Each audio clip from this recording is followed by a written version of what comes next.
Welcome. Today it's all about the herb oregano. What are the health benefits? How simple is it to get these health benefits in your body today? I can't wait to get started.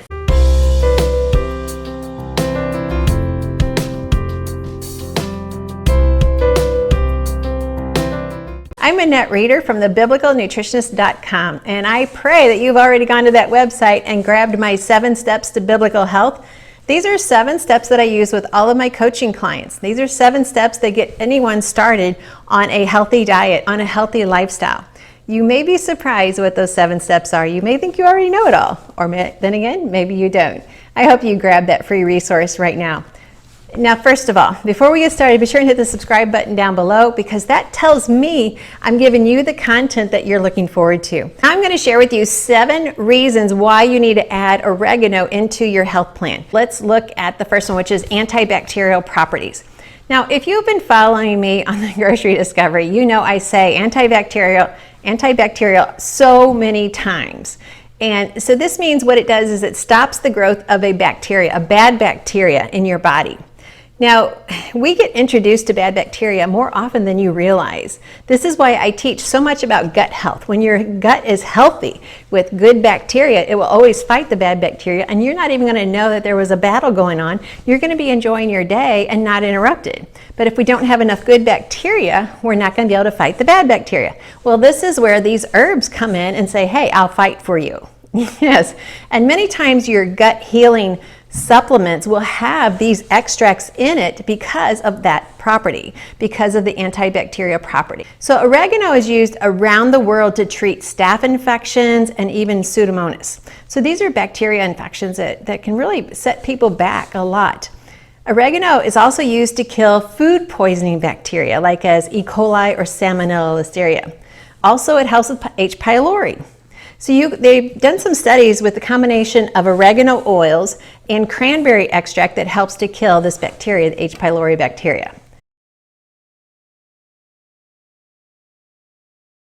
The second health benefit is anti-inflammatory. You may notice as you follow me in the Grocery Discovery, I say that a lot about the foods that I'm talking about because it's true. Most of God's plant foods are going to have an anti-inflammatory effect. That's just the way God designed it. Inflammation says, hey, something's wrong, we need to fix it. Anti-inflammatory says, hey, I got it, I'll take care of it. When we don't pay attention and when we don't eat the foods in the design that God gave us, we are the ones who suffer. So this herb is in that category as well. The oil of the oregano can have wound healing properties and has even been found to be used in many skincare products because of that. Now, colitis, that's inflammation of the digestive system. It can help calm that. It has help with this, it decreases this, and it also has an anti-inflammatory effect against many other diseases such as metabolic disorders and yeast overgrowth. All right, number 3, it's an antioxidant. Oregano has 42 times more antioxidant properties than apples. There you go. It has 30 times more antioxidant properties than our resistant starch potatoes.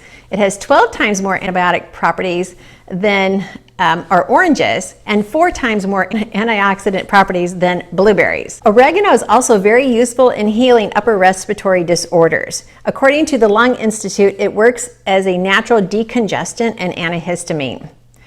Moving on, it's also anti-cancer. In 2013, researchers concluded that oregano could help prevent and treat breast cancer and slow its progression. If you follow us on thebiblicalnutritionist.com in our blog about oregano, you're going to see several different charts on how this works and how you can apply it. And so I definitely want you to go there and check that out.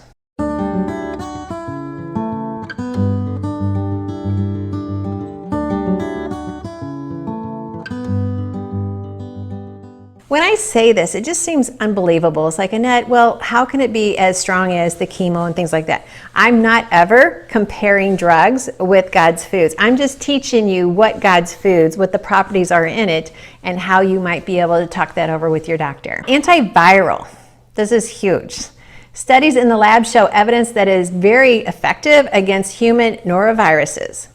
And lastly, parasites. Parasites, like bad bacteria, they kind of come in without you knowing it. Well, parasites can cause constipation, gas, bloody stools. Well, oregano has been proven to destroy the parasites in one study they did with 34 people. It was 30 people that it totally got rid of the parasites.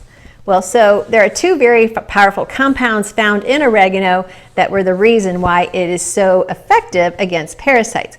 Now you may say, well, I don't know that I have parasites. That's okay. I'd rather not know I have parasites. I'd rather just consume some oregano, enjoy the benefits, and move on and let my body just do what it's supposed to do.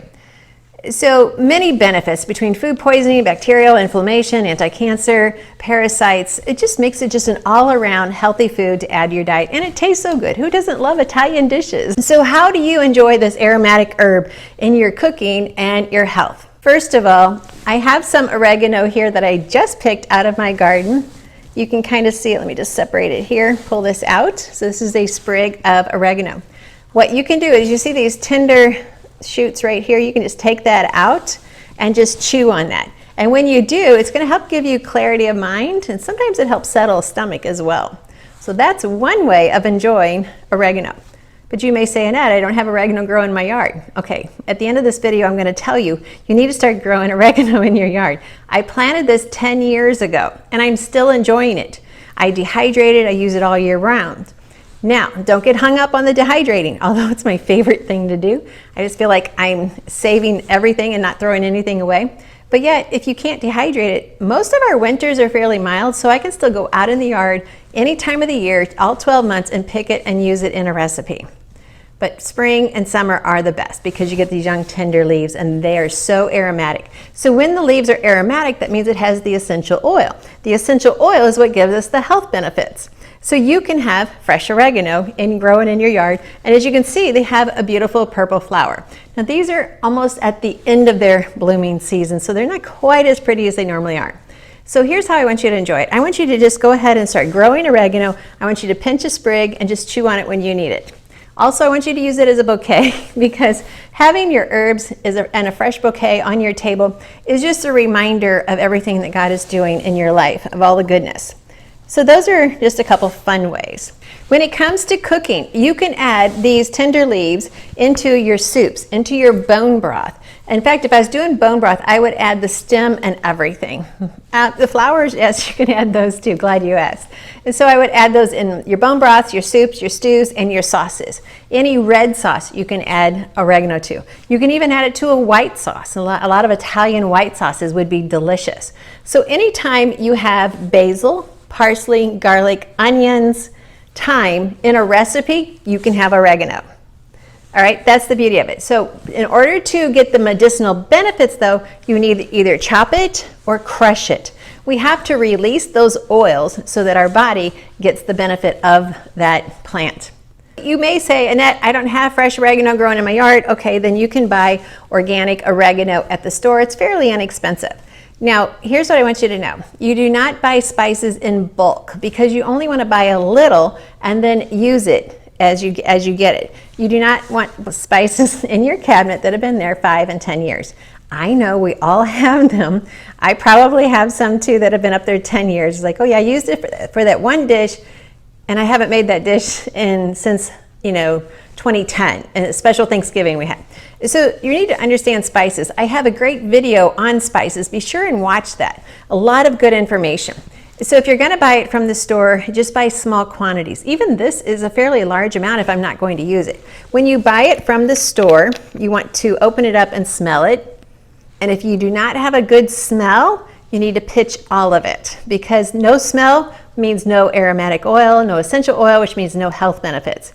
And it actually means no flavor. So it's a waste. It's just specks on your food. Another thing to remember, when you have dried herbs, whether you dehydrate them yourself or you buy dried herbs, they need to pour out. See if you can see that on video. They need to pour out just like that, like salt. If there's ever a clump in it, you pitch all of it. We do not need mold or bacteria in our body, okay? So we want it to pour out just like salt, just like that. So there we have a spice that is still in good condition.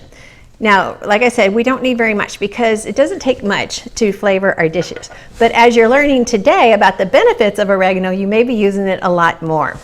So fresh is best, but if not, use dried. And if you don't have a dehydrator, you can dry it in the oven, or you can do like I do, just keep going out in the middle of winter and cutting new sprigs of oregano to use in your dishes. So just remember, spices without smell and flavor are useless. Just toss the entire thing out.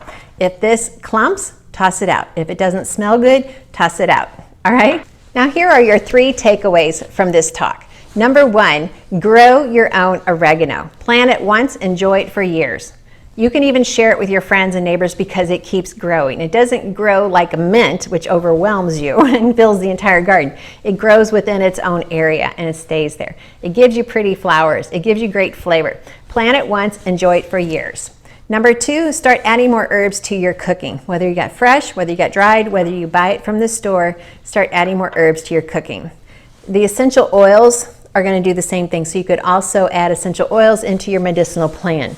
I'll put some links to those down below as well. And number 3, praise the Lord for the good things He has given you. In Exodus 15:26, He says, I am the Lord who heals you. Always remember, healing is always of the Lord. It's not from a plant, it's not from a doctor, it's not from an oil, it's not from a pill. Healing is always from the Lord. It's the way He designed your body, and it's the way He works within your life. I hope this has helped you. I hope you like this video. Be sure to put your comments down below. And don't forget to subscribe to this video. Send me your comments. What herb are you using the most? I'm Annette Reeder, the Biblical Nutritionist, serving you God's recipe for excellent health. Thank you for watching.